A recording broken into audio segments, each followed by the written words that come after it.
daliri natin. Yan.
Finished product ng table skirting number 7.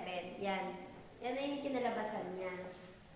So, dapat lang po yung technology and livelihood education. Inuulit ko po, technology and livelihood education. Then, pakilike na rin po. At inuulit po namin, ako nga po pala si Clarice Andy Oro.